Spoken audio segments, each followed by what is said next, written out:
بسم الله الرحمن الرحيم.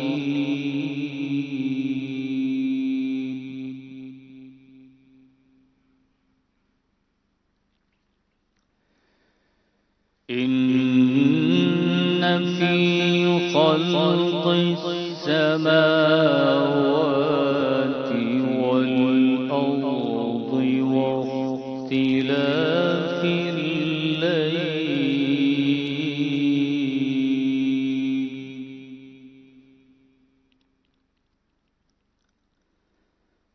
واختلاف الليل والنهار لآيات لأولي الألباب.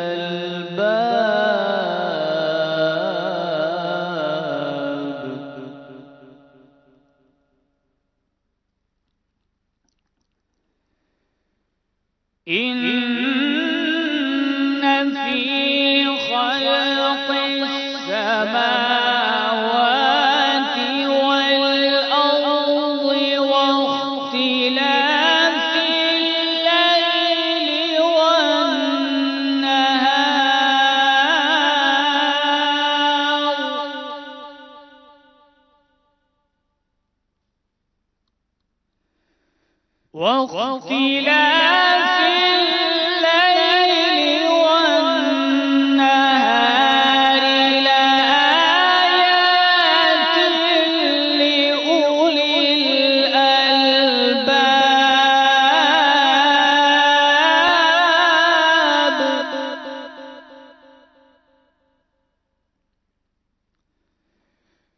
الذين يذكرون الله قياما وقعودا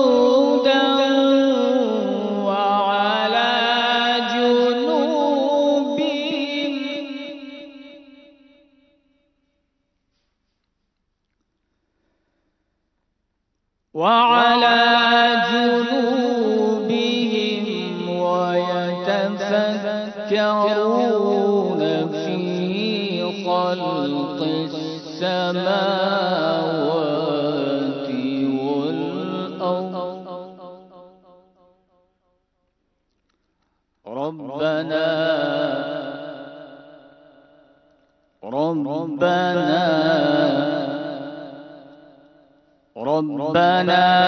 ما خلقت هذا باطلا.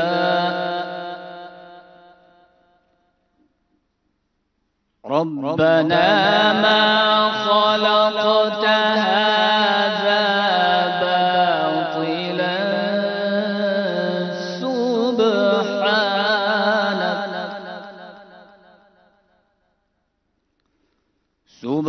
سبحانك فقنا عذاب النار.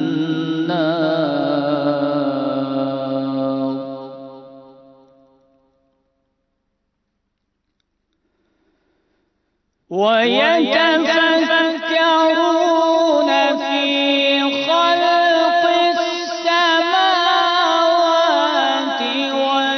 والأرض ربنا ما خلقت هذا باطلا.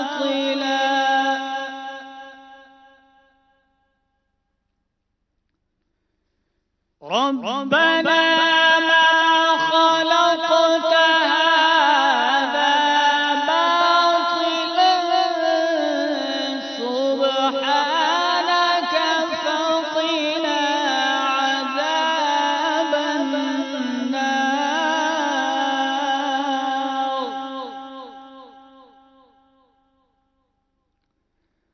ربنا ما خلقت هذا باطلا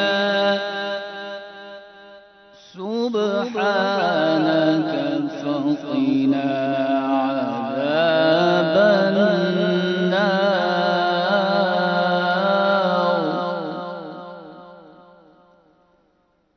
صدق الله العلي العظيم.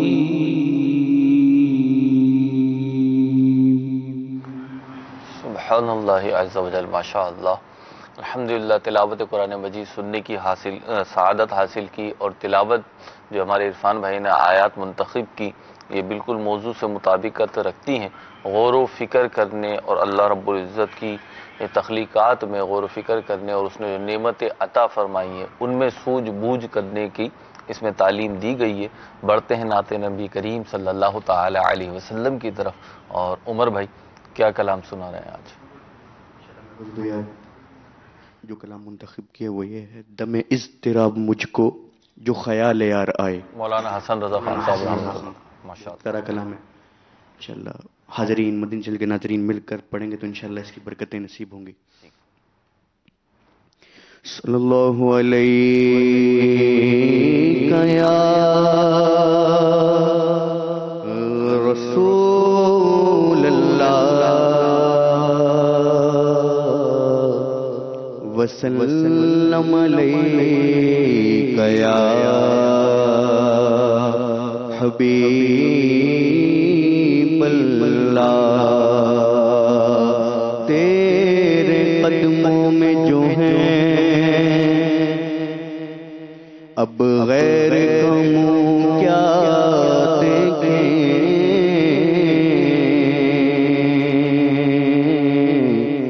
کون نظروں پہ چڑھے دیکھ کے تلوا تیرا. کون نظروں پہ چڑھے دیکھ کے تلوا تیرا. ان تیرے ٹکڑوں سے پلے غیر کی ٹھوکر پہ نہ ڈالا. جھڑکیاں کھائیں کہاں چھوڑ کے صدقہ تیرا. صلی اللہ علیہ یا رسول اللہ وسلم علیک یا حبیب اللہ.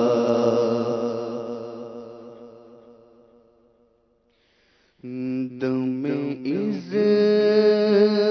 اضطراب مجھ کو جو خیال یار آئے. دم اضطراب مجھ کو جو خیال یار آئے.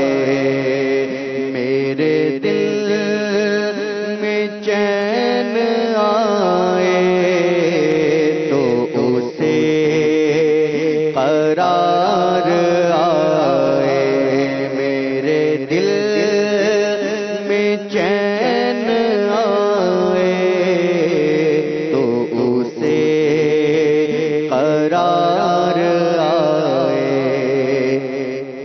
تیری وحشتوں سے دل مجھے کیوں نار آئے. تیری وحشتوں سے دل مجھے کیوں نار آئے.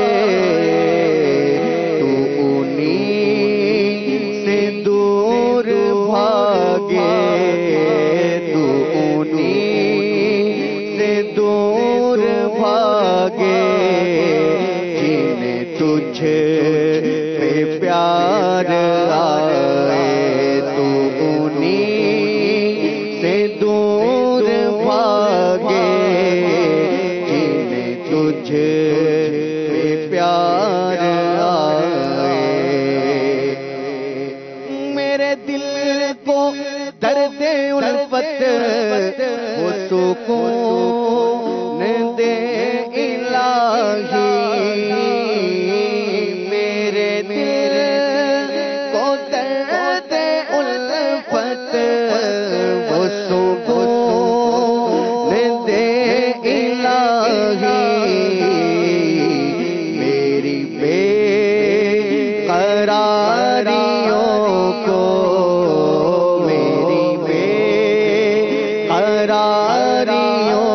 کو نہ کبھی قرار آئے، میری بے قراریوں کو نہ کبھی قرار آئے۔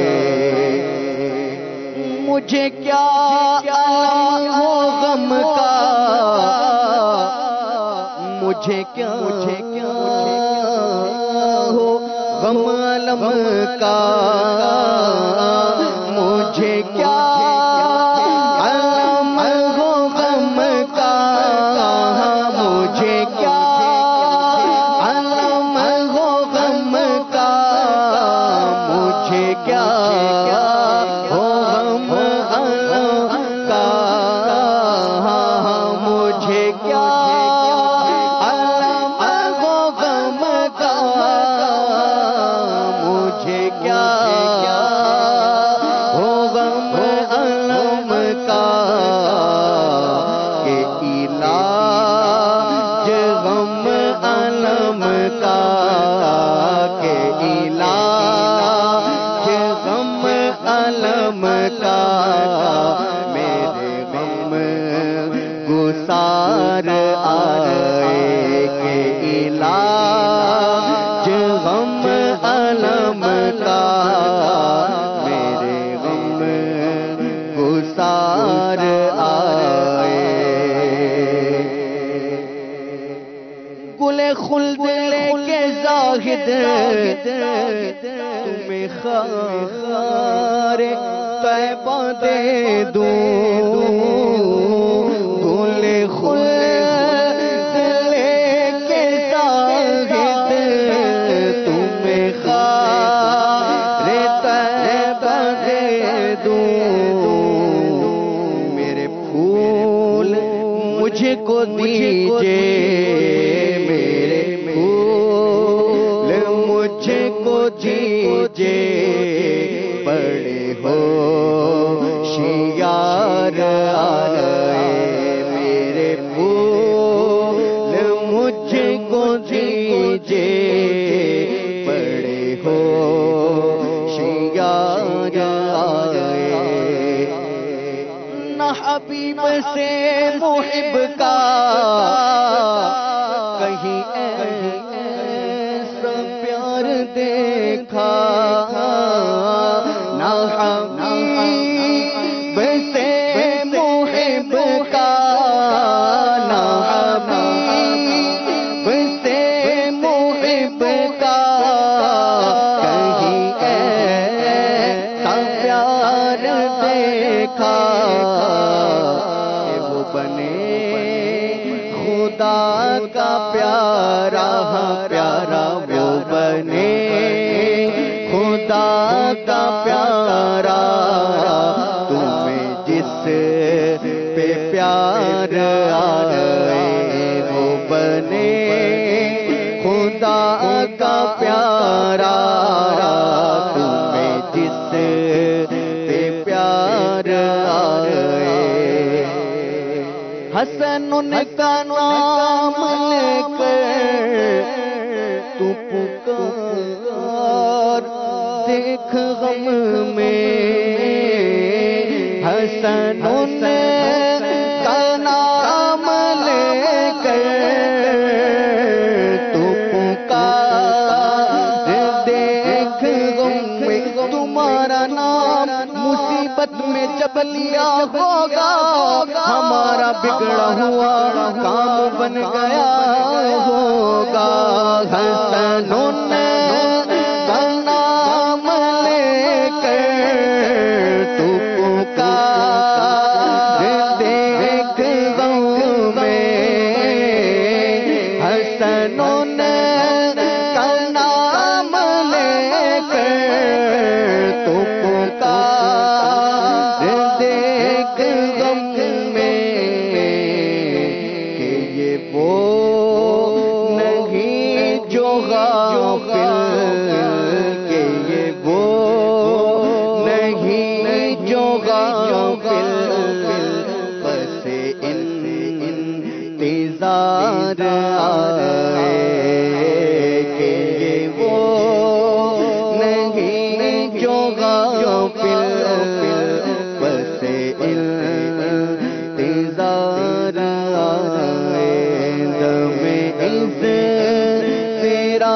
مجھ کو جو خیال یار آئے، میرے دل میں چین آئے، تو سے قرار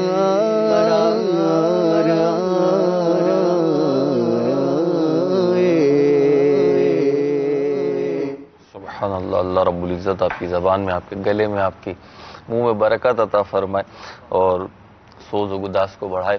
میرے مدنی چینل کے ناظرین، آج موضوع ہے غور و فکر۔ اپنے اعمال کے اعتبار سے، اپنی گفتگو کے اعتبار سے، اپنی زندگی کے اعتبار سے ہم کیا غور و فکر کرتے ہیں؟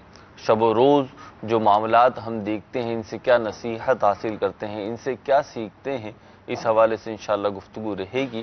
ایک بہت پیاری حکایت رسالہ کشیریہ میں بیان کی گئی کہ حضرت سیدنا ابو محمد مرتعش رحمۃ اللہ تعالی علیہ نے فرمایا کہ میں نے بہت سے حج کیے اور ان میں سے اکثر سفر کسی قسم کی زیادہ راہ لیے بغیر کیے، پھر مجھ پر آشکار ہوا کہ یہ سب تو میں نے نفس کے دھوکے میں کیا، کیونکہ ایک مرتبہ میری والدہ محترمہ نے مجھے پانی بھر کر لانے کو کہا تو یہ حکم مجھ پر گرا گزرا، میرے نفس پہ یہ بھاری محسوس کیا میں نے کہ میں جاؤں اور گھڑے میں پانی بھروں، مٹکے میں پانی بھروں اور پھر وہ لے کر آؤں۔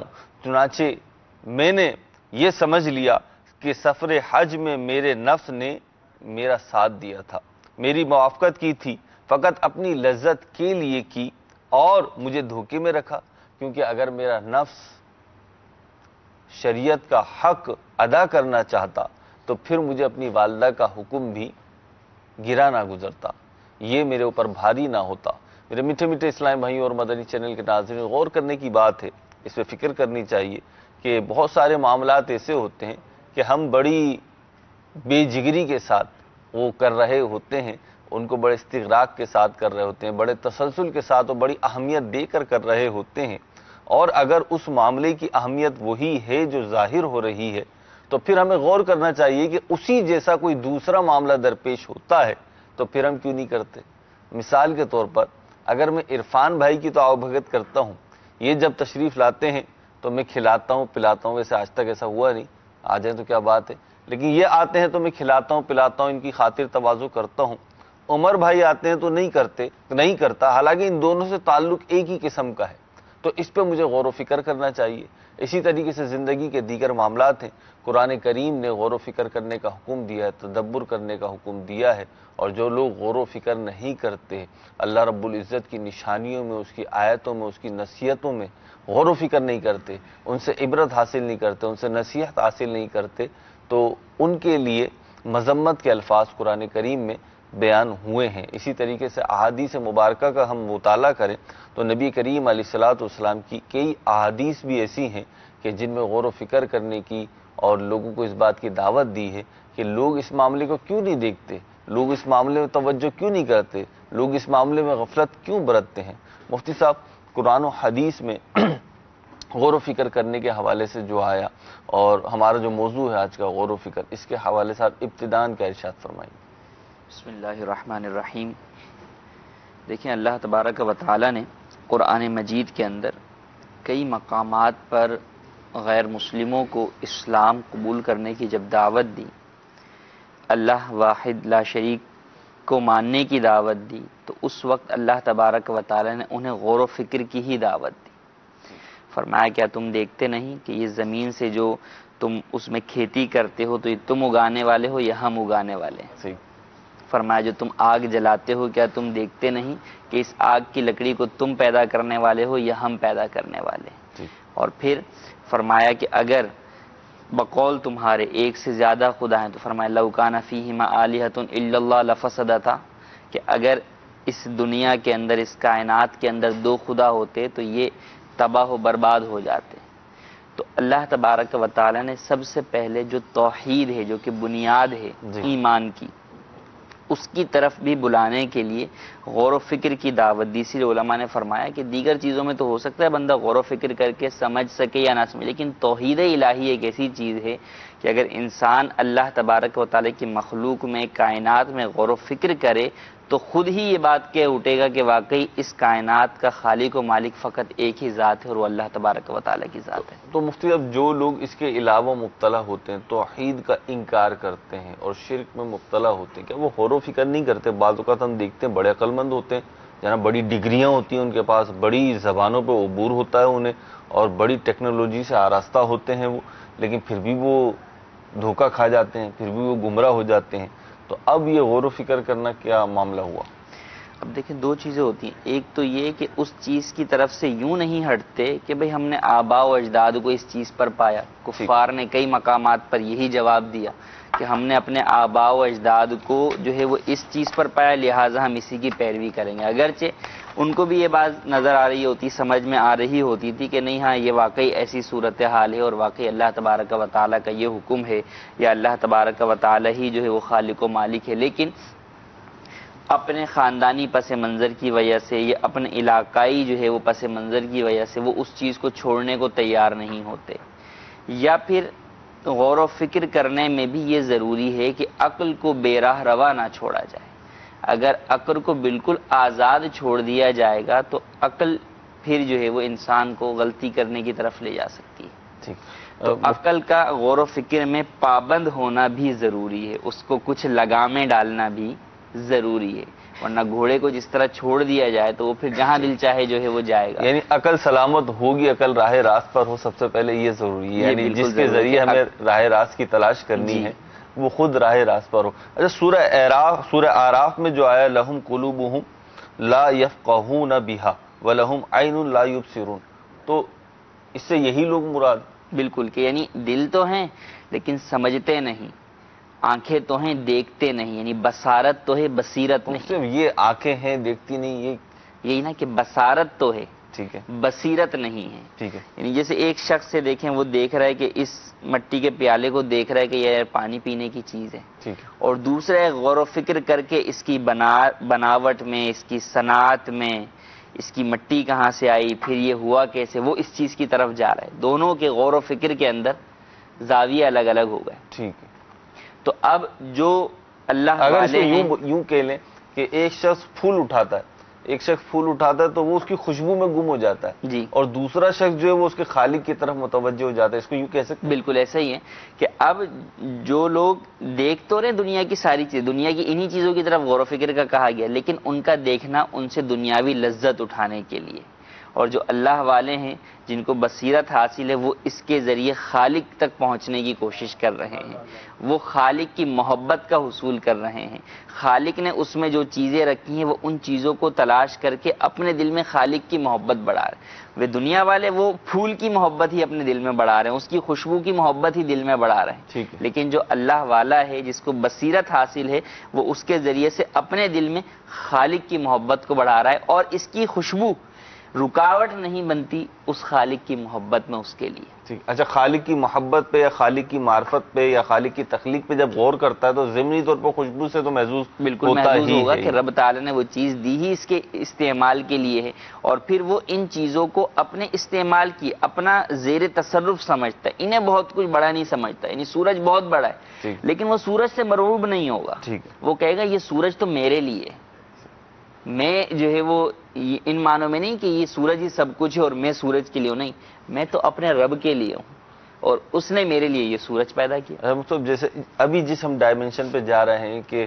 تخلیقات میں غور کریں ہم اور کائنات میں غور و فکر کریں ہم، اور اس کا ایک نتیجہ یہ بھی حاصل ہوگا ہمیں، بلکہ اس کا سب سے بڑا نتیجہ اور فائدہ یہ حاصل ہوگا کہ ہم رب تبارک و تعالیٰ کی توحید کی طرف، اس پر ایمان لانے کی طرف اور اس پر یقین کی طرف ہم بڑھیں گے۔ اگر میں یوں پوچھوں آپ سے کہ غور و فکر کرنے کا دنیاوی طور پہ کیا فائدہ ہوگا؟ اور دنیاوی طور پہ تو میں کہتا ہوں میں غور و فکر کرتا ہوں، میرے سے بڑھ کر عقل مند ہے کون؟ کہا گیا کہ اگر آپ کسی کام کے کرنے کا عزم کر لیں، مشاورت پہلے کریں، اور پھر جب اس کا عزم کر لیں، ارادہ کر لیں، تو اب اس میں کچھ غور و فکر بھی شامل کر لیں۔ ایک انسان کوئی کام کرتا ہے تو مشاورت کرتا ہے، مشاورت سنت بھی ہے، لیکن اب مشاورت کے بعد مشورے تو آپ کو ہر طرح کے ملتے ہیں، ٹھیک ہے، آپ نے کس مشورے پر عمل کرنا ہے اس پہ غور و فکر کرنا۔ اس پر غور و فکر کر لیں آپ۔ تو دنیاوی اعتبار سے بھی دیکھیں غور و فکر ہے کیا، اصل تو اس پر آ جائیں کہ غور و فکر کیا چیز ہے۔ ٹھیک، انسان کا ذہن ہے بہت اچھا، ساری چیزیں ادھر میں پک کرتا مدنی رہتا چینل ہے۔ کے ناظرین کو مخاطب کرنا چاہوں گا کہ موضوع تو ہے ہمارا غور و فکر، لیکن پہلے اس پہ غور و فکر کر لیں کہ غور و غور و فکر فکر کیا ہے۔ تو چند منٹ کے لیے تو لازمی طور پہ جو ہے آپ کا جو بھی سسٹم ہے کہ اس کا ریموٹ وغیرہ ہے ٹی وی کا، یہ ایک طرف رکھ دیجئے، سوئچنگ سے جو ہے وہ پرہیز کیجئے اور پوری توجہ کے ساتھ ذرا اس پہ غور کر لیتے ہیں کہ غور و فکر کیا چیز ہے۔ غور و فکر یہ کہ آپ اپنے ذہن کو دیگر تمام جہات سے قطع کر کے کسی ایک نقطے پر جو ہے وہ مرکوز کرتے ہیں، کسی ایک نقطے پر اپنی ساری توجہ جو ہے وہ آپ ڈالتے ہیں، یہ در حقیقت غور و فکر ہے۔ ٹھیک ہے، کہ اب دیکھیں انسان جب دنیا میں اب آنکھ کھولی نا، تو اب آنکھ کھولی تو چار طرف جو ہے وہ روشنی اور ہر قسم کی خوشحالی اور ہریالی نظر آ رہی ہے، لیکن اب اس پورے جیسے ہمارا اسٹیج ہے یہ ہمارا جو ہے، اب اس میں ہم جو ہے وہ دیکھ رہے ہیں کہ کسی کی نظر کسی ایک چیز کے اوپر ہے، ہر بندہ اپنے مقصود کی چیز تلاش کرے گا۔ ٹھیک ہے، میں یہاں پر آؤں گا تو شاید میں تلاش کروں یار پین کہاں ہے، ٹھیک، کچھ لکھنے کے جو ہے وہ کام آ جائے گا۔ صحیح، آپ جو ہے وہ دیکھیں گے کہ یار وہ میری کتاب کہاں ہے، ٹھیک ہے، تو جو چیز جس کو مقصود ہے وہ اب یہ پھول بھی رکھے ہوئے ساری چیزیں آپ ان سے توجہ ہٹا لیں گے۔ اپنے نعت خواہوں کو تو ہمارے اسلام کو نعت خواہ جو ہے مائک وہ- چاہیے، اب مائک چاہیے، وہ اپنی کتاب دیکھیں گے کہ یار میری کتاب یہاں پر ہے یا نہیں ہے، ٹھیک ہے۔ ہیں؟ بھلے بکیا ساری کتابیں رکھی ہوئی ہیں۔ اور مدنی چینل کے ناظرین غور کر رہے ہوں گے سلمان بھائی کہاں ہیں، تو سلمان بھائی کچھ مصروف ہیں اس لیے حاضر نہیں ہو سکے، تو یہ سلسلہ بھی یوں ہی کنٹینیو رہے گا۔ تو اب ساری چیزیں موجود ہیں، آپ نے اپنی توجہ ایک چیز کی طرف کی، یہ در حقیقت جو ہے وہ غور و فکر ہے۔ تو اب دنیا کے اندر ہو یا دین کے معاملات ہوں، سب کچھ اس کے اندر اپنی توجہ کو آپ کا سب چیزوں سے ہٹا کر کسی ایک نقطے کے اوپر رکھنا، یہ گویا اس ساری سوچوں کو ایک جگہ پر ایک محور پر لا کر جو ہے وہ جمع کر دینا، اور پھر یہ سوچ و فکر کا آگے جو چلنا ہے، یعنی یہ ابتدا ہے غور و فکر کی، اور پھر اس میں بندہ جتنا ڈیپ میں جاتا ہے اتنے زیادہ اس کے نتائج حاصل کرتا رہتا ہے۔ تو اپنی سوچ کو وسوسوں سے، خیالات سے، سب چیزوں سے آپ جب دور کر کے کسی ایک نقطے کے اوپر آ جاتے ہیں اور اس کو سوچتے ہیں، وہ یہ در نقطہ حقیقت آغاز ہوتا ہے یا یہ اختتام ہوتا ہے، یعنی یہ حاصل آغاز ہوتا ہے۔ یہ حاصل ہوتا ہے، اس کی مختلف ڈائمنشن ہے۔ بالکل۔ تو اب مختلف ڈائمنشن پہ جب ہم غور کر کے خالص ایک نقطے پہ پہنچیں گے تو یہ اس کا نتیجہ وہ ہوگا۔ ہاں، یعنی دیکھیں اصل تو یہ کہ اولاً تو 5 چیزیں پڑھی ہوئی ہیں، آپ ان میں سے کسی ایک چیز کو اٹھائیں گے، ٹھیک ہے، ٹھیک ہے نا۔ اب اس چیز سے متعلق آپ مزید غور و فکر کریں گے تو یہ نقطہ آپ کو اصل نقطے تک پہنچا دے گا جو آپ کے غور و فکر کا نتیجہ ہوگا۔ ٹھیک ہے۔ منیم بھائی، غور و فکر ہمارا موضوع ہے۔ قرآن کریم میں پچھلی امتوں کے حوالے سے بھی اس پہ آیا کہ ان کے تذکرے کیے گئے ہیں، اور قرآن کریم میں جب ان کا ذکر کیا گیا ہے، چاہے ان کی نعمتوں کا ذکر ہو یا ان پہ آنے والی آزمائشوں مصیبتوں کا ذکر ہو، اس کی یقیناً نصیحت حاصل کرنا اس سے مقصود ہے۔ تو اس پہ کیسے غور و فکر ہوگا اور آپ کیا کہیں گے اس بارے میں؟ بسم اللہ الرحمن الرحیم۔ قرآن کے دامن میں 20 ایسے واقعات موجود ہیں جن میں غور و فکر کرنے کا کہا گیا ہے۔ پچھلی امتوں کے کئی واقعات کو بیان کیا گیا، اور ان واقعات کو بیان کرنے کا مقصد ہی یہ ہے کہ ان میں آنے والی جو امتیں ہیں، آنے والے جو لوگ ہیں، وہ اس میں غور و فکر کریں۔ جیسا کہ بلعم باورا کا واقعہ موجود ہے قرآن کے دامن میں، قوم سبا کا واقعہ موجود ہے۔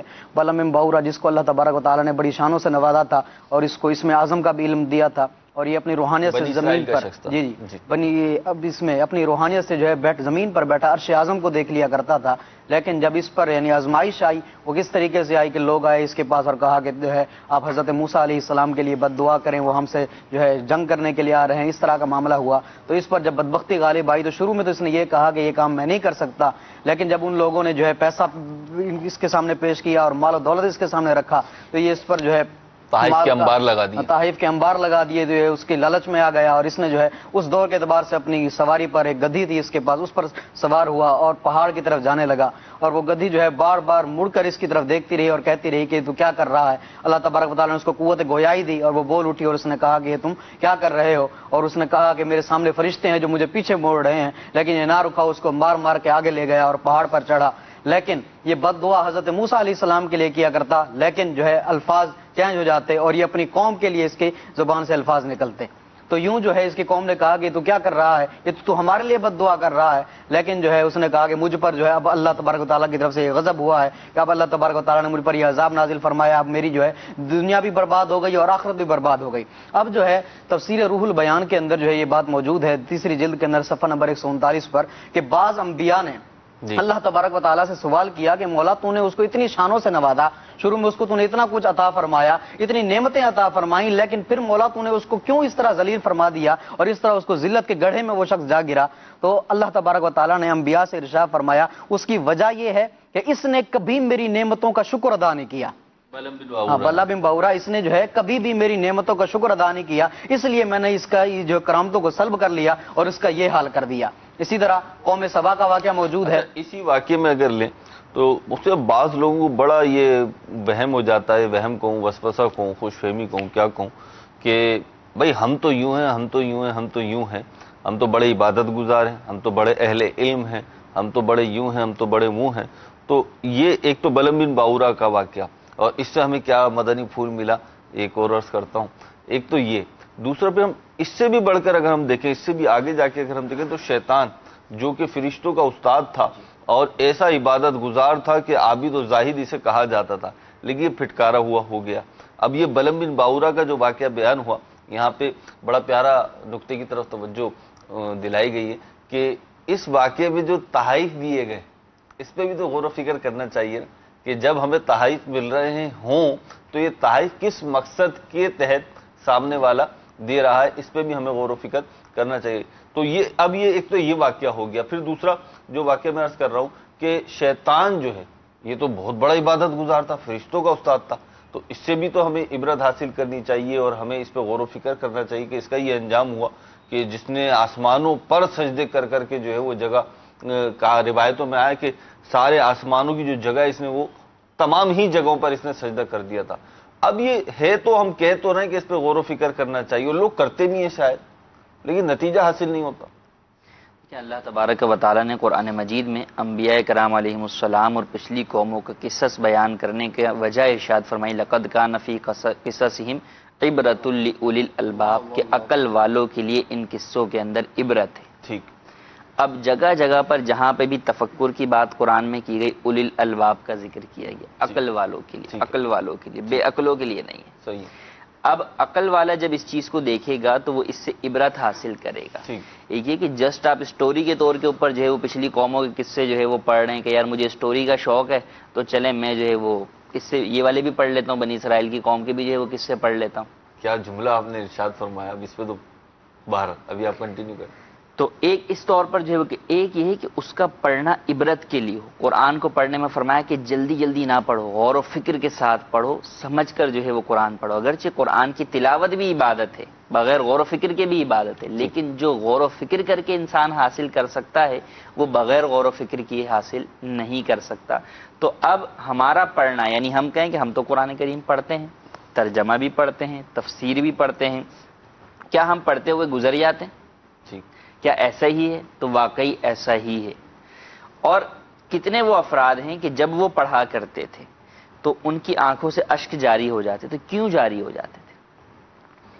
وہ اس بات پہ غور و فکر کرتے، جب جہنم کا تذکرہ آتا تھا تو وہ اس جہنم کو گویا اپنے اوپر جو ہے وہ طاری کر لیا کرتے تھے، اس کے معاملات کو کہ یار کہیں ایسا تو نہ۔ اور آج آپ دیکھیں 3D جو سسٹم آیا ہے کہ آپ 3D کوئی جو ہے وہ مووی یا کوئی ویڈیو دیکھ رہے ہیں تو اس کا سسٹم ایسا ہے کہ آپ گویا کہ اس کے اندر اترے ہوئے محسوس آپ کو ہوتا ہے۔ صحیح۔ تو غور و فکر، آپ کا ایک پورا انوائرمنٹ ہی چینج ہو جاتا ہے، اگرچہ آپ بیٹھے ہوئے آئے لیکن آپ اپنے آپ کو اس جگہ تصور کرتے ہیں۔ اب آپ کے ذہن کو جیسے یوز کریں، ابھی جو آپ نے قرآن کریم کی بات کی ہے، 3D کی آپ بات کر رہے ہیں کہ ہم ادھر اتر گئے، اس انوائرمنٹ میں چلے گئے تو اس کی جو فیلنگ ہے وہ بڑھ گئی ہمارے اندر۔ اور قرآن کریم کی تلاوت کو جو آپ نے فرمایا کہ ہم قرآن کریم پڑھ رہے ہیں یا دیگر چیزیں واقعات پڑھ رہے ہیں تو محض جو ہے وہ یا تو معلومات کے لیے پڑھ رہے ہیں یا تلذذ کے لیے، لذت حاصل کرنے کے لیے پڑھ رہے ہیں۔ میں مدنی چینل کے ناظرین یہاں پہ عرض کروں کہ ایک ہی چیز ہوتی ہے، اور اس کے جو مفتی صاحب نے شروع میں بھی ارشاد فرمایا تھا کہ اگر آپ کے اس کو استعمال کرنے کے، اس سے فوائد حاصل کرنے کے مقاصد تبدیل ہو جائیں تو پھر ایک رزلٹ آپ کے پاس آئے گا اور ایک رزلٹ اس کے پاس آئے گا جس کے مقاصد کچھ اور ہوں۔ مثال کے طور پہ موبائل فون، اب یہ موبائل فون جو ہے ایک شخص کے پاس ہے، وہ ادھر بیٹھ کے گیم کھیل رہا ہے، ایک شخص کے پاس ہے معاذ اللہ وہ اس پہ فلمیں ڈرامے دیکھ رہا ہے، ایک شخص کے پاس ہے وہ اس کے اندر سے مدنی چینل سے جاری ہونے والے ویڈیو کلپ دیکھ رہا ہے یا علماء اہل سنت کی ویڈیو کلپ دیکھ رہا ہے، یا ایک شخص اس میں اب PDF میں جو قرآن مجید آیا ہے الحمدللہ دعوت اسلامی کی مجلس IT جو ہے اس نے اس کا سافٹ ویئر بھی جاری کیا ہے، تو وہ اس میں تلاوت قرآن کر رہا ہے. اب ہے سب کے ہاتھوں میں موبائل ہی، بظاہر ہم یہی کہیں گے سب موبائل ہی یوز کر رہے ہیں، لیکن سب کے مقاصد تبدیل ہو گئے تو آنے والے نتائج بھی الگ ہو جائیں. ٹیبلٹ کو آپ دیکھ لیں، ہمارے مدنی ماحول میں عموماً جو ہے مبلغین کے ہاتھوں میں نظر آتا ہے، خاص طور پر مدنی چینل پر. تو ٹیبلٹ کا کیا یہ استعمال تھا فقط بک ریڈنگ تھا؟ ایسا نہیں تھا، بلکہ اس کا اکثر استعمال گیمنگ کے لیے یا ویڈیوز کے لیے، دیگر چیزوں کے لیے تھا، اور ابھی بھی ایسے استعمال ہے باہر اس کا. لیکن دعوت اسلامی کے مبلغین نے یا نیک بندوں نے جب وہ لیا تو انہوں نے اس میں اپنا ایک ہی مقصد رکھا. ہمارے یہاں تو جب لیتے ہیں یعنی ٹیبلٹ یا آئی پیڈ وغیرہ جو لینا ہوتا ہے تو اس میں جو چیز ہم غور و فکر کرتے ہیں لیتے ہوئے، ہمارے اسلامی بھائی جب لے رہے ہوتے ہیں غور و فکر کرتے ہیں، تو ان کا سب سے بڑا فوکس کیا ہوتا ہے کہ بھئی ہمیں تو کتابیں پڑھنی ہیں. اب اس اعتبار سے جو چیز اچھی ہے، جو ورژن جو سائز بیسٹ ہوگا وہ ہمیں لینا ہے. صحیح فرمایا آپ نے. تو یہ دیکھیں اس ایک ہی چیز ہے، استعمال ڈائمینشن چینج ہوگا. ٹی وی ہے، پہلے بھی استعمال ہوتا رہا تھا، اور اس ٹائم میں اس کی جو ہے وہ کنڈیم بھی کیا گیا، مذمت بھی کی گئی. لیکن اب جب کہ آپ کے پاس ایک چینل موجود ہے کہ جس کو دیکھ کر آپ ایک پازیٹیو سائڈ موجود ہے، اب کوئی اس لیے خریدتا ہے کہ میں فقط مدنی چینل جو ہے وہ دیکھوں گا، تو تبدیل جو ہے وہ ہو گیا. تو اسی طریقے سے اور دیگر ٹیکنالوجیز ہیں. دیکھیں نا، مائک ہے، مائک کی ابتدا کے اندر جب آیا، اسپیکر آیا، تو کن چیزوں کے لیے استعمال ہوتا تھا ہر بندہ ہی جانتا ہے. اور اب آپ یہ سمجھے کہ کون سی مسجد ایسی ہے جس کا جز جو ہے مائک اور اسپیکر نہیں ہے. اذان جو ہے وہ مائک اور اسپیکر سے ہوتی ہے. آپ یہ بات فرمائی ہے تو میں یہاں پہ سوال بالکل کرنا بنتا ہے. اس کے بعد یہ مدنی چینل کے ہمارے کالرز کی کچھ کالز ہیں، اس کی طرف بھی بڑھیں گے. لیکن دیکھیے، ایک وقت تھا کہ جب مائک اور اسپیکر مسجد میں لانا گویا کہ ممنوع تھا، ممانعت تھی اس کی. آج آپ خود ارشاد فرما رہے ہیں کہ کوئی مسجد اس سے خالی نہیں ہے. تو یہ بات سمجھ میں نہیں آتی کہ کبھی جو ہے آپ لوگ کسی چیز کو بالکل ہی منع کر دیتے ہیں، کبھی کسی چیز کی بالکل ہی ایسی لازمہ ہو جاتا ہے کہ بھئی اس کے بغیر چارہ ہی نہیں ہے. تو یہ کیوں ہوتا ہے؟ بعض لوگ اس کو بڑا آکورڈ فیل کرتے ہیں کہ یار یہ جب چاہتے ہیں معاذ اللہ کی چیزوں کو یوں کر دیتے ہیں، جب چاہتے ہیں یوں کر دیتے ہیں. تو ایسا کیوں؟ دیکھیں، دو چیزیں ہیں. دنیا میں آپ اپنی کسی چیز کو کسی بھی ادارے کے اندر اگر لگانا چاہیں گے تو لازمی سی بات ہے، اگر مثال کے طور پر کوئی نئی ٹیکنالوجی آئی ہے، ٹھیک ہے، تو فوری طور پہ پورا گورنمنٹ سسٹم اس کے اوپر کنورٹ نہیں کر دیا جاتا. ٹھیک ہے، کیونکہ خدشات ہوتے ہیں کہ یار کہیں اس کا سائیڈ ایفیکٹ بھی سامنے نہ کوئی ایسا آئے جس کی وجہ سے ہمیں نقصان پہنچے. آہستہ آہستہ ایک ایک چیز کو چیک کیا جاتا ہے. پہلے کسی چھوٹے ادارے میں ٹیسٹ کیا جاتا ہے، پھر اس لیول پر کیا جاتا ہے، پھر ایک ٹائم آتا ہے جب جا کر ٹھیک ہے پورے ایک سسٹم کے اندر قبولیت عامہ ملتی ہے.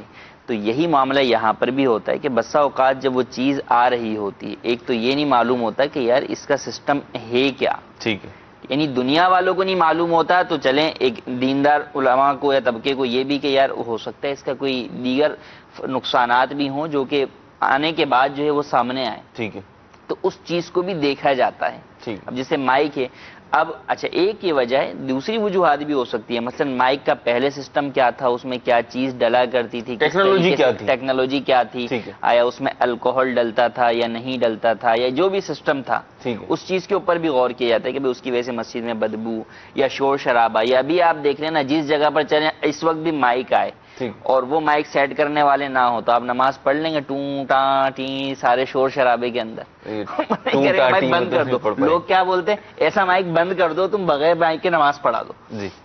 تو پتہ چلا کہ پرابلم جو ہے وہ اس چیز کے اندر ہو سکتی ہے. تو اب اگر شروع میں ہی سب اٹھا کے لے آتے، چلانا آتا نہیں تھا اور نمازیں یوں خراب ہوتی، تو پھر ایسی صورت کے اندر جو ہے وہ لازمی سی بات ہے کہ لائے اس لیے تھے کہ لوگوں کو فائدہ پہنچے، دین کا پیغام آگے تک پہنچے، الٹا اس کا جو ہے وہ نقصان ہوا، سائیڈ ایفیکٹس اس کے موجود تھے. تو اس چیز کو جب دیکھا گیا تو ابتداءً منع کیا گیا، ہر چیز سے منع کیا، روکا جاتا ہے کہ یار تھوڑا سا دیکھ لو کیا ہے کیا نہیں ہے. تو یوں ہی شرعی معاملات میں بھی نئی چیز جو ہوتی ہے اس کے دو پہلو ہوتے ہیں. ایک تو یہ ہوتا ہے کہ وہ بڑی جو ہے نا وہ اٹریکٹیو ہوتی ہے، لذیذ ہوتی ہے. دوسرا یہ ہوتا ہے وہ خوفزدہ ہو جاتا ہے بندہ، اسے مانوس نہیں ہوتا. تو یہ دونوں پہلو دونوں جو ہے وہ پہلو موجود ہیں. تو یوں اس اعتبار سے پھر غور و فکر کے اعتبار سے بھی ایک علماء کا یہ ہے کہ وہ اس چیز پر غور و فکر بھی کرتے ہیں کہ یار یہ چیز آئی ہے فرسٹ دیکھنے میں تو مجھے اچھی لگ رہی ہے، ٹھیک ہے آنے دو. صحیح ہے.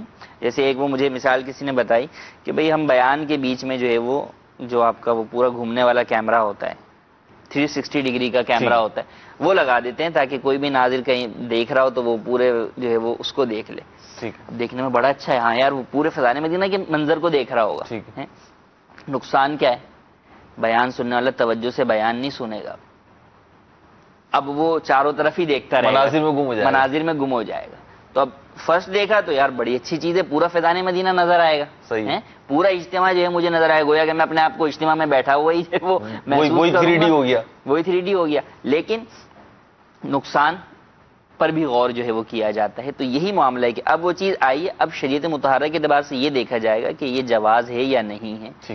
عدم جواز کی کون کون سی وجوہات ہیں وہ ہیں، چلیں جناب یہ وجہ ختم ہو گئی، یہ وجہ ختم ہو گئی، یہ وجہ ختم ہو گئی، پھر آخر میں پیوریفائی ہو کر وہ سامنے آتا ہے کہ ہاں اب یہ چیز جو ہے وہ تمام کراہتوں سے، تمام چیزوں سے پاک صاف ہے۔ آپ کا ذہن کہتا ہے جناب یہ تو شروع سے ہی پاک صاف تھی، وہ آپ جس فکر پر سوچ رہے ہیں وہ غور و فکر کے سے پہلے سوچ رہے ہیں۔ ٹھیک، علماء اس چیز کو غور و فکر کے بعد پیوریفائی کرتے ہیں اپنے نظریے کے مطابق، قرآن و حدیث کے دلائل کی روشنی میں، پھر اس کی اجازت دیتے ہیں۔ ٹھیک، اور یہ بھی ایک پلس ہے کہ جب کوئی چیز جو ہے وہ ثابت ہو گئی کہ بھئی اس کی منفیت ہے، اس کا فائدہ ہے، اور اس میں کوئی ایسی چیز نہیں ہے جو خلاف اسلام، خلاف قرآن، خلاف حدیث ہے، تو پھر اسے قبول کر لینا اسی چیز کو جس کو پہلے منع کیا گیا تھا۔ تو یہ بھی ایک پازیٹیو یہ بھی نہیں کہ بھئی ہم نے منع کر دیا اور اب ہم ہی گئے، اب تو منع کر دیا، اب تو ہماری ناک کٹ جائے گی، یہ ہمیشہ ایسا نہیں ہے۔ بس جو زبان سے نکل گیا وہ حرف آخر ہے، ایسا نہیں ہے، بلکہ اگر کچھ کہا تھا اور اب دلائل اس کے برعکس پائے جا رہے ہیں، اب فوائد اور مقاصد اس کے برعکس پائے جا رہے ہیں، تو اسے قبول کر لینا چاہیے۔ یہاں پہ بڑی منع کرنے کے اندر بھی دیکھیں الفاظ میں بھی بڑی جو ہے وہ خیال کیا جاتا ہے۔ ایک یہ ہے کہ کسی چیز کو یوں حرام کہہ دیا، ایک یہ کہا جاتا ہے کہ دیکھیں فی الحال اس چیز سے بچیں۔ ٹھیک ہے، تو اب یہ الفاظ ہوتے ہیں باقاعدہ شریعت مطہرہ کے، حرام کب کہا جائے گا، مکروہ تحریمی کب کہا جائے گا، منع کا اطلاق کب ہوگا، مکروہ تنزیہی کا اطلاق کب ہوگا۔ تو یہ ہے، اب عوام کے اعتبار سے تو شاید سب برابر وہ سمجھیں گے کہ آپ منع کر رہے ہیں، وہ خلاصہ کلام یہ کہ آپ ان سب چیزوں منع ہی کر رہے ہیں، منع کر رہے ہیں۔ بالکل آپ کے لیے یہی ہے کہ آپ بہر صورت بچیں، آپ اس چیز میں نہ پڑیں کہ نہیں جناب یہ چیز تو منع ہے، چلے میں کر لیتا ہوں، یہ چیز یوں ہے تو یوں چھوڑ دیتا ہوں، یہ نہ کریں۔ لیکن علماء کے الفاظ کے اندر بہت زیادہ گہرائی۔ مفتی صاحب یہاں پہ ایک بڑی پیاری مثال میں عرض کروں، ہمارے مدنی چینل کے ناظرین کو بھی سمجھ میں آئے گی، آپ کو بھی لطف آئے گا، پہلے سے بھی آپ بھی لوگوں سے سیکھا، لیکن وہ ادھر بن رہا ہے کہ ادھر جو ہے یہ آنی چاہیے کہ میڈیسن کمپنیز جو ہوتی ہیں، یہ جب کسی میڈیسن کو بناتی ہیں، ایون یہ کہ اسپرین کی جو گولی ہے ہماری، بہت ہی ایک سستی ترین گولیوں میں شمار ہوتا ہے، ٹیبلٹس میں شمار ہوتا ہے اس کا، یہ جب آئی تو ایسا نہیں ہو کہ اچانک آ گئی، بلکہ اس پہ تحقیقات ہوئیں، اور آج بھی جو دوائیں آتی ہیں، کسی بھی قسم کی میڈیسن آتی ہے تو وہ اچانک سے نہیں آ جاتی، بلکہ اس میں باقاعدہ تحقیقات ہوتی ہے، سالوں کی۔ بلکہ پچھلے دنوں میں نے ایک ریسرچ پڑھی تو پتہ چلا کہ ایک ریسرچ ایسی ہے کہ میڈیسن ہی فیلڈ کے حوالے سے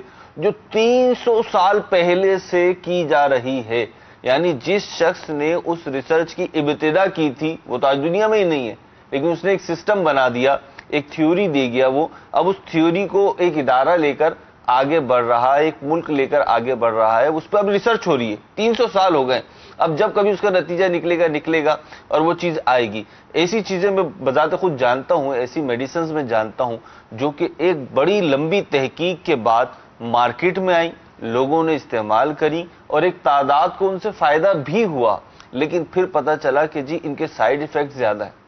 یعنی ایک تو ہوتا ہے نا کہ ہر دوا کے کچھ نہ کچھ سائیڈ ایفیکٹس ہوتے ہی ہیں، لکھے ہوئے بھی ہوتے ہیں، اور جو ڈاکٹرز باقاعدہ جو ڈاکٹرز ہوتے ہیں وہ جب وہ دوا دیتے ہیں تو اس کے سائیڈ ایفیکٹ کے توڑ کے لیے بھی کچھ نہ کچھ اس کے ساتھ دوا دیتے ہیں، تو اب اس کے سائیڈ ایفیکٹ زیادہ ہیں، تو وہ دوا مارکیٹ میں آنے کے 5 سال بعد 10 سال کے بعد مزید تحقیق ہوئی، پتہ چلا یہ نقصان دہ، تو اس کو بند کر دیا گیا۔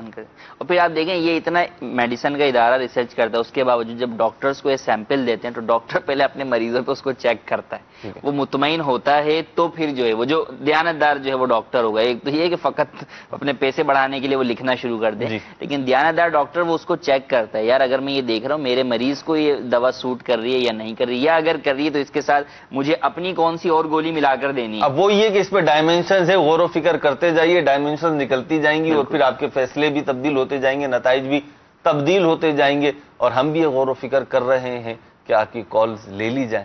جی ڈائریکٹر صاحب، میرا سوال یہ ہے کہ جیسے ظہر کی نماز فرض ہے، ویسے جمعے کی نماز بھی تو فرض ہے، لیکن ہم لوگ ایسا کیوں کرتے ہیں کہ جمعے کے دن ظہر کی نماز کیوں نہیں پڑھا جاتی ہے؟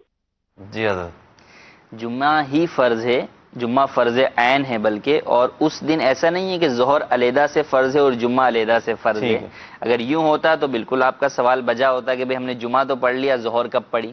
یا بعض لوگ یہ سمجھتے ہیں کہ جو بعد والی جو 4 سنتیں ہیں وہ جمعے کے فرض کی جگہ پر جو ہے وہ پڑھ رہے ہیں، ایسا نہیں ہے۔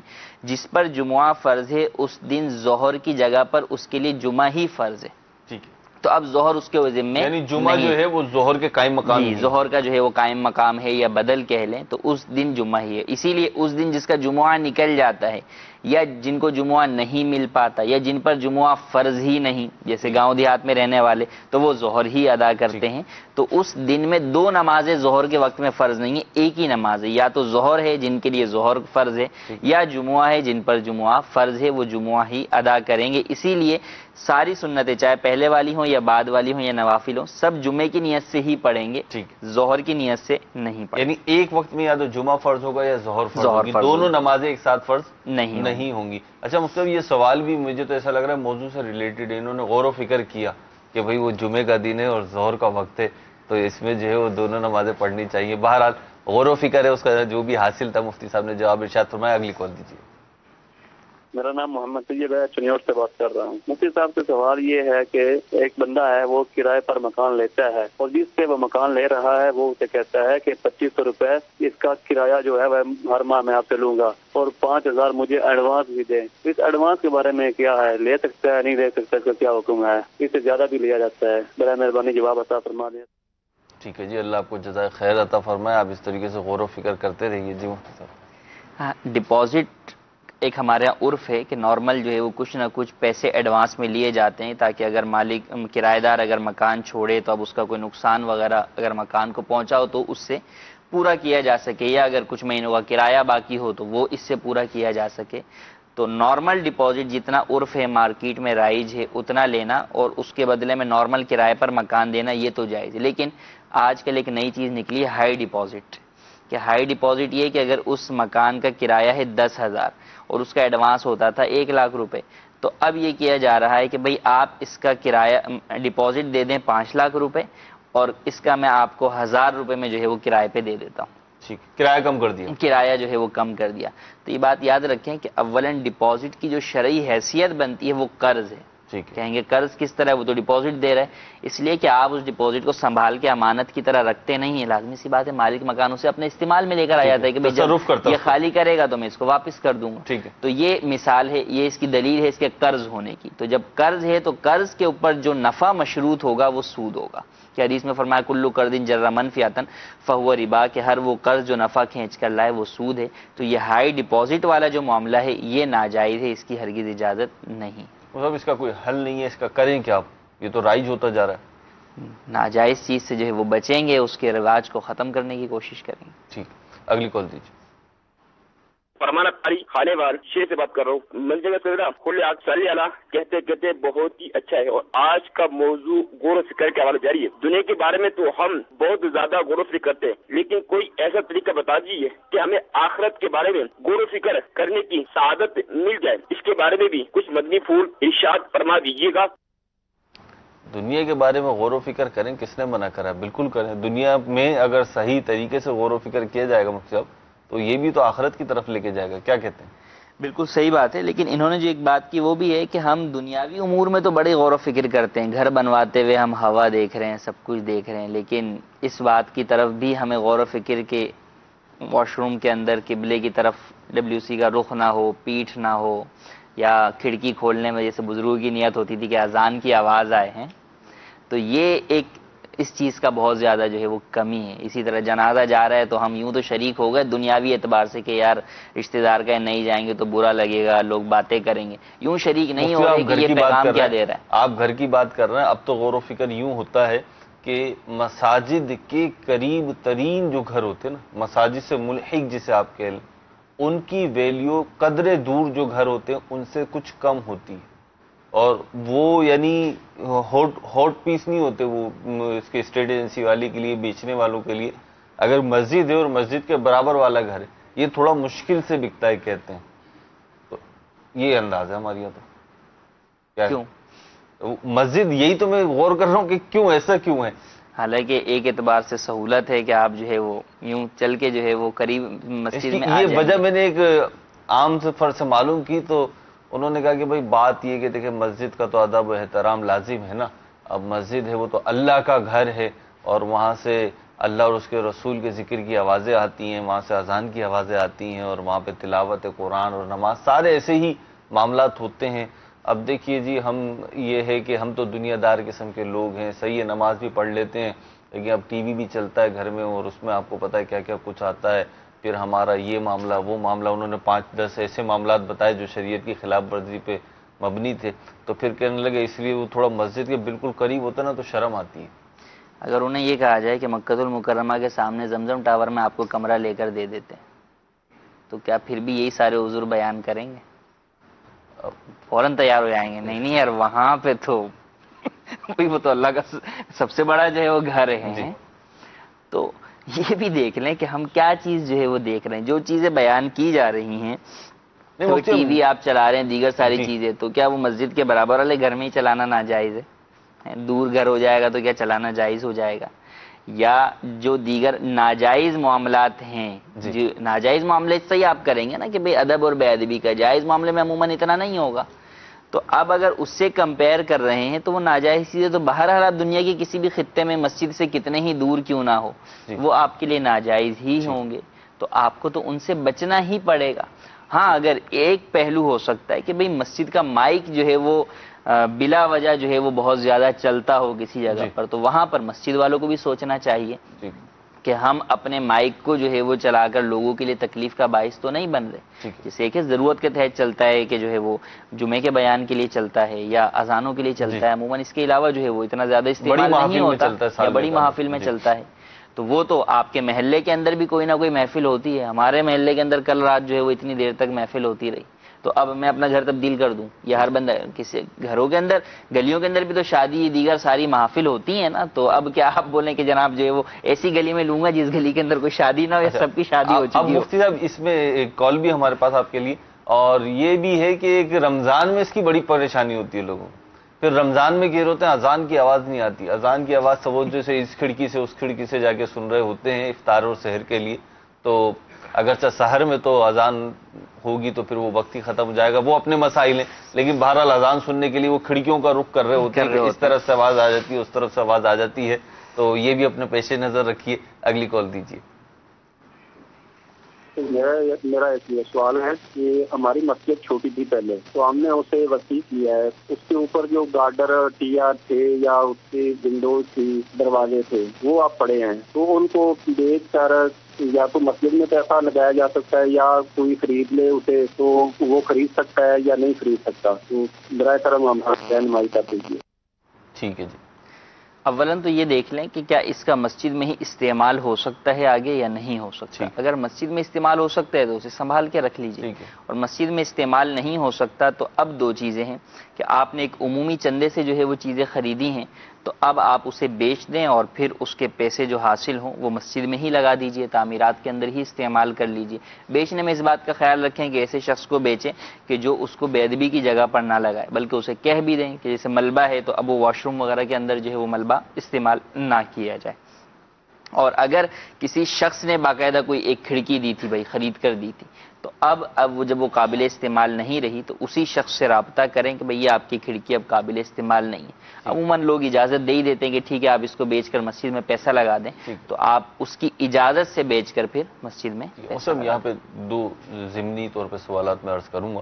ایک تو جیسے آپ نے کھڑکی کا فرمایا کہ جس نے کھڑکی دی تھی یا کوئی بھی ایک پرٹیکولر چیز دی تھی, اب جو ہے وہ اس کا مصرف ختم ہو گیا ہے, کیا اس سے اچھی کوالٹی کی لگانا چاہتے ہیں, صحیح وجہ کی بنیاد پر اسے ہم تبدیل کرنا چاہ رہے ہیں, تو اب اس سے اجازت لیں گے ہم. تو اگر اس کے دیتے وقت ہی اجازت لے لیں تو کیا اس کی صورت بنے گی؟ مثال کے طور پہ ایک شخص نے پنکھا دیا مسجد کو, پنکھا دیا یا اے سی دیا کہ بھئی یہ مسجد میں استعمال کرے. اب جس وقت اس نے دیا تو اس سے کچھ ان الفاظ کے ساتھ اجازت لے لی جائے کہ بھئی ٹھیک ہے جب تک یہ قابل استعمال ہے, قابل نفع ہے, ہم اسے استعمال کریں گے مسجد میں. لیکن اگر کوئی ایسی صورت پائی گئی کہ اس کو تبدیل کرنا پڑا درست وجہ کی بنیاد پر, شرعی رہنمائی لے کر یا کسی مستند عالم اور مفتی سے پوچھنے کے بعد, تو پھر ہم اس کو بیچ کر اس کے جو پیسے ہوں گے یا تو اس چیز میں ملا دیں گے یا مسجد میں ڈال دیں گے. اگر یہ ابتداءً رہنمائی لے لی جائے یعنی اس سے مشاورت کر لی جائے تو کیا اس کا اعتبار ہوگا یا نہیں؟ ابتداءً اجازت لینا اصل میں یہ تھوڑا سا محل غور ہے، کیونکہ وہ چیز اس وقت اس کی ملکیت کی طرف لوٹتی ہے. کیا معلوم کہ جس وقت وہ ملکیت کی طرف لوٹ رہی ہے وہ بندہ اس کا تو انتقال ہو گیا تو اس کے ورثاء کی ملکیت کی طرف لوٹے گی. تو وارث کی اجازت پھر چاہیے ہوگی، نہ یہ کہ مورث کی جو انتقال کر گیا. تو اس لیے یہ تھوڑی سی محل غور صورت ہے. ٹھیک ہے. اچھا مصطفی، جو آپ نے فرمایا کہ چیز سنبھال کے رکھ لو، تو اس کا مشاہدہ ہے. ہم مدنی قافلوں وغیرہ میں بھی جاتے رہتے ہیں تو دعوت اسلامی کے تعلق سے تو یہ ہم نے دیکھا ہے چیزیں بعض اوقات رکھی ہوئی ہوتی ہیں اور ایسا لگتا ہے کہ کبھی نہ کبھی کام آ جائیں گی، لیکن رکھے رکھے ان کی ویلیو، ان کی حالت مزید خراب ہو رہی ہوتی ہے اور شاید جس وقت انہیں کام آنا ہے اس وقت تک اس کی وہ ویلیو باقی نہ رہے جو آج ہے. تو ایسی صورت میں کیا کرنا چاہیے؟ دیکھیے وہی نا کہ اگر ضائع ہونے کا خوف ہے، اب وہ ضائع ہونا اسی طرح کہ اس پہ اتنا زنگ لگ جائے گا کہ اب اس ٹائم لگانے کا کیا، لگ تو جائے گی لیکن وہ کام کی نہیں رہے گی. میں پنکھے ہی کی مثال دے دوں، بار بار پنکھا ہی آ رہا ہے پتہ نہیں. تو پنکھا ہے، اب وہ پنکھے جو ہیں، فینس جو ہیں وہ قابل استعمال یعنی ابھی زیادہ ہو گئے، 10 پنکھے ہو گئے، 8 کی ضرورت تھی تو اب 2 پنکھے اٹھا کے چھت پہ رکھ دیے، کوئی ایسی جگہ ہی نہیں کہیں پہ رکھ دیے. اب وہ وہاں پہ ہوا لگ رہی ہے اور دھوپ لگ رہی ہے اور پانی لگ رہا ہے، ساری چیزیں لگ رہی ہیں، اور جب یہ مسلسل عمل ہوگا تو یہ تو اس کے لیے تو 1 سال بھی بہت بڑا ہے. 1 سال اگر رکھے رہے گا تو پھر شاید وہ اس کی وہ کیفیت نہ رہے. اصل میں یہ جو آپ نے مثال دی، پنکھا ویسے اگر محفوظ کر کے رکھ دیا جائے، دکانوں کے اندر بھی تو عرصہ دراز رکھا رہتا ہے، اگر محفوظ کرنے کی جگہ ہے وہ تو دوسری بات ہے. یہ جگہ بنانی پڑے گی نا مسجد کا بقیہ سامان، یعنی یہ کمیٹی کی ذمہ داری ہے نا. اب یوں آپ اپنے گھر کا پنکھا تو چھت پہ لے آ کے نہیں رکھ دیں گے کہ بارش کا پانی بھی پہنچے اور ہوا بھی پہنچے. یعنی جو چیز رکھیں گے پھر اس کی حفاظت کی جو تقاضے ہیں وہ بالکل پوری کرنا اس کمیٹی کے جو بھی مسجد کے اپنے مال سے زیادہ کہ وہ وقف کا مال ہے. ٹھیک ہے. اپنے مال میں تو شاید آپ کچھ کوتاہی کریں گے تو ممکن ہے کہ بچت کی کوئی دوسروں کے حقوق شامل نہیں ہوں گے، لیکن اب یہاں پر تو یہ وقف کا مال ہے، اللہ تبارک و تعالی کی ملکیت ہوتا ہے، تو اس اعتبار سے اب اس کی حفاظت بہت زیادہ ضروری ہے. ٹھیک ہے، جزاک اللہ مفتی صاحب. مفتی صاحب ہمارے ساتھ 9 بجے تک ہوتے ہیں اور 9 بجے ہم ایک مدنی گلدستہ بھی لیتے ہیں، مفتی صاحب رخصت بھی ہوتے ہیں انشاءاللہ عز و جل. ایک مدنی گلدستہ ہے ہمارے پاس، مفتی علی اصغر عطاری مدنی مدظ اللہ العالی مدنی چینل پہ ایک سلسلہ کر رہے ہیں، احکام حج کے نام سے ہر جمعرات رات 10 بجے آتا ہے. تو مفتی صاحب ہی حج کے کچھ پیکیجز بھی بنواتے ہیں، مدنی گلدستے بنواتے ہیں.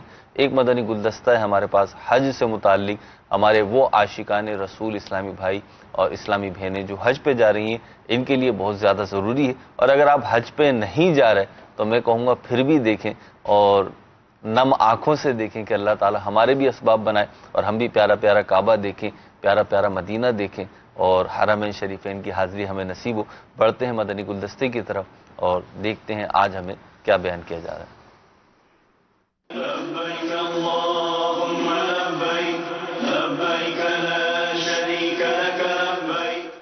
ایک طبقہ ہے جن کا حج کا جو سفر ہے، پہلا جہاز کا سفر ہوتا ہے، پہلا بیرون ملک کا سفر ہوتا ہے. بلا شبہ لوگ اس بات کے محتاج ہوتے ہیں کہ انہیں یہ بھی بتایا جائے کہ سفر کی جو تیاری ہے، فزیکل تیاری، اشیاء کے تعلق سے کیا چیزیں لے کے جانی ہے، کیا نہیں لے کے جانی. بعض اوقات بندہ بڑی اہم چیز بھول جاتا ہے، ٹھیک ہے، اور اس کا سارا سفر جو ہے نا اس کی فکر میں رہتا ہے، یعنی دل وہاں لگا ہوتا ہے. ایسا بھی ہوتا ہے. تو ہم نے ایک پیکج بنایا ہے سامان سفر کے تعلق سے کہ جب آپ حج پر جا رہے ہیں تو سامان سفر کے اندر کیا کیا چیزیں آپ شامل رکھیں. یہ کوئی حتمی پیکج نہیں ہے، اس میں کمی بیشی ہو سکتی ہے.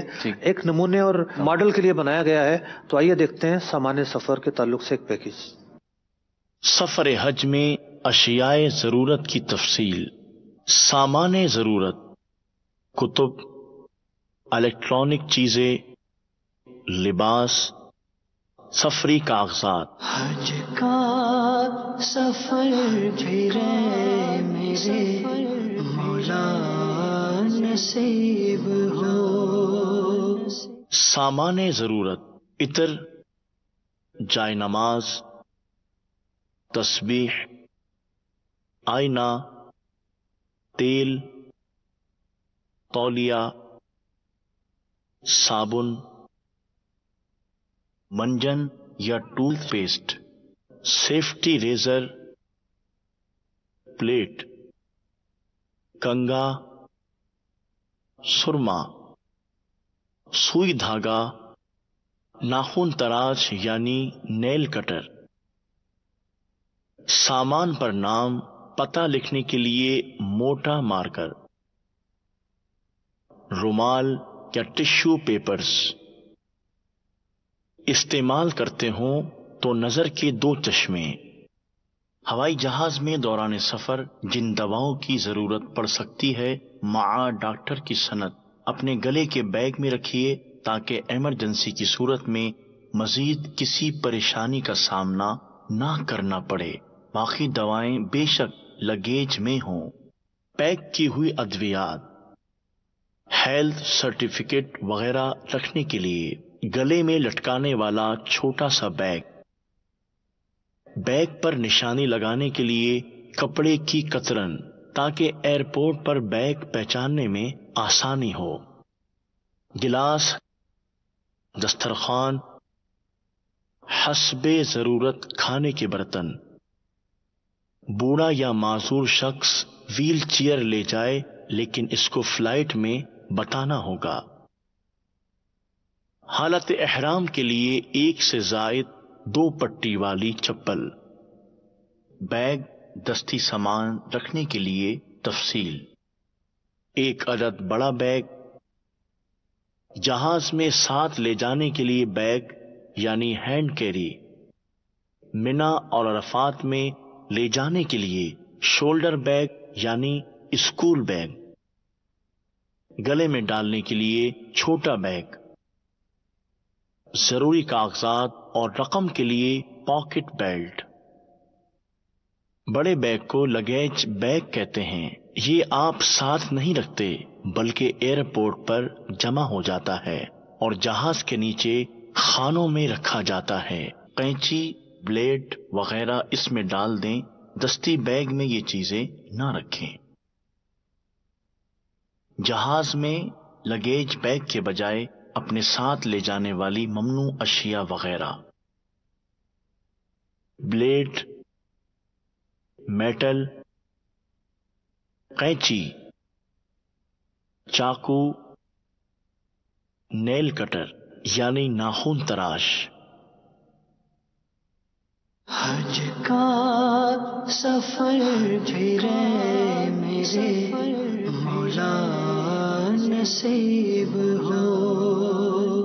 کتب: رفیق الحرمین مدنی پنج سورہ، 1 سے زائد قلم اور لکھنے کے لیے پیڈ، بہار شریعت کا 6واں حصہ، اپنے پیر صاحب کا شجرہ شریف، نعتوں اور سنتوں بھرے بیانات اور حج میموری کارڈ۔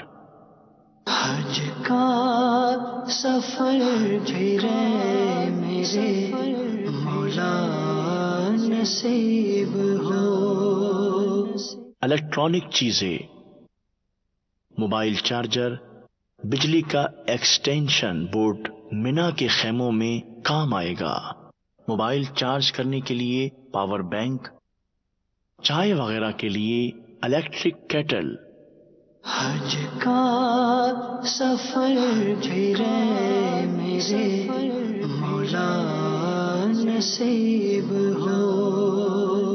لباس: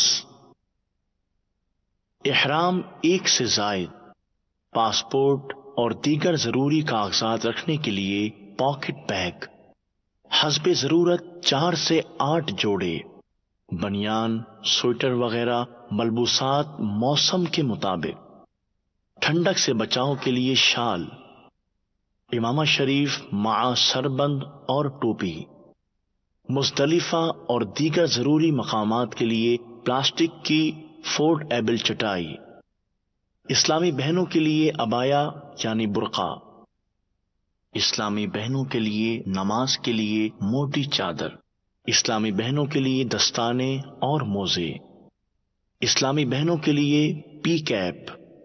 حج کا سفر پھرے میرے مولا نصیب ہو۔ سفری کاغذات: پاسپورٹ، شناختی کارڈ کی ضرورت نہیں، کاپی ہو تو بہتر ہے، معلم کی طرف سے ملنے والے کاغذات،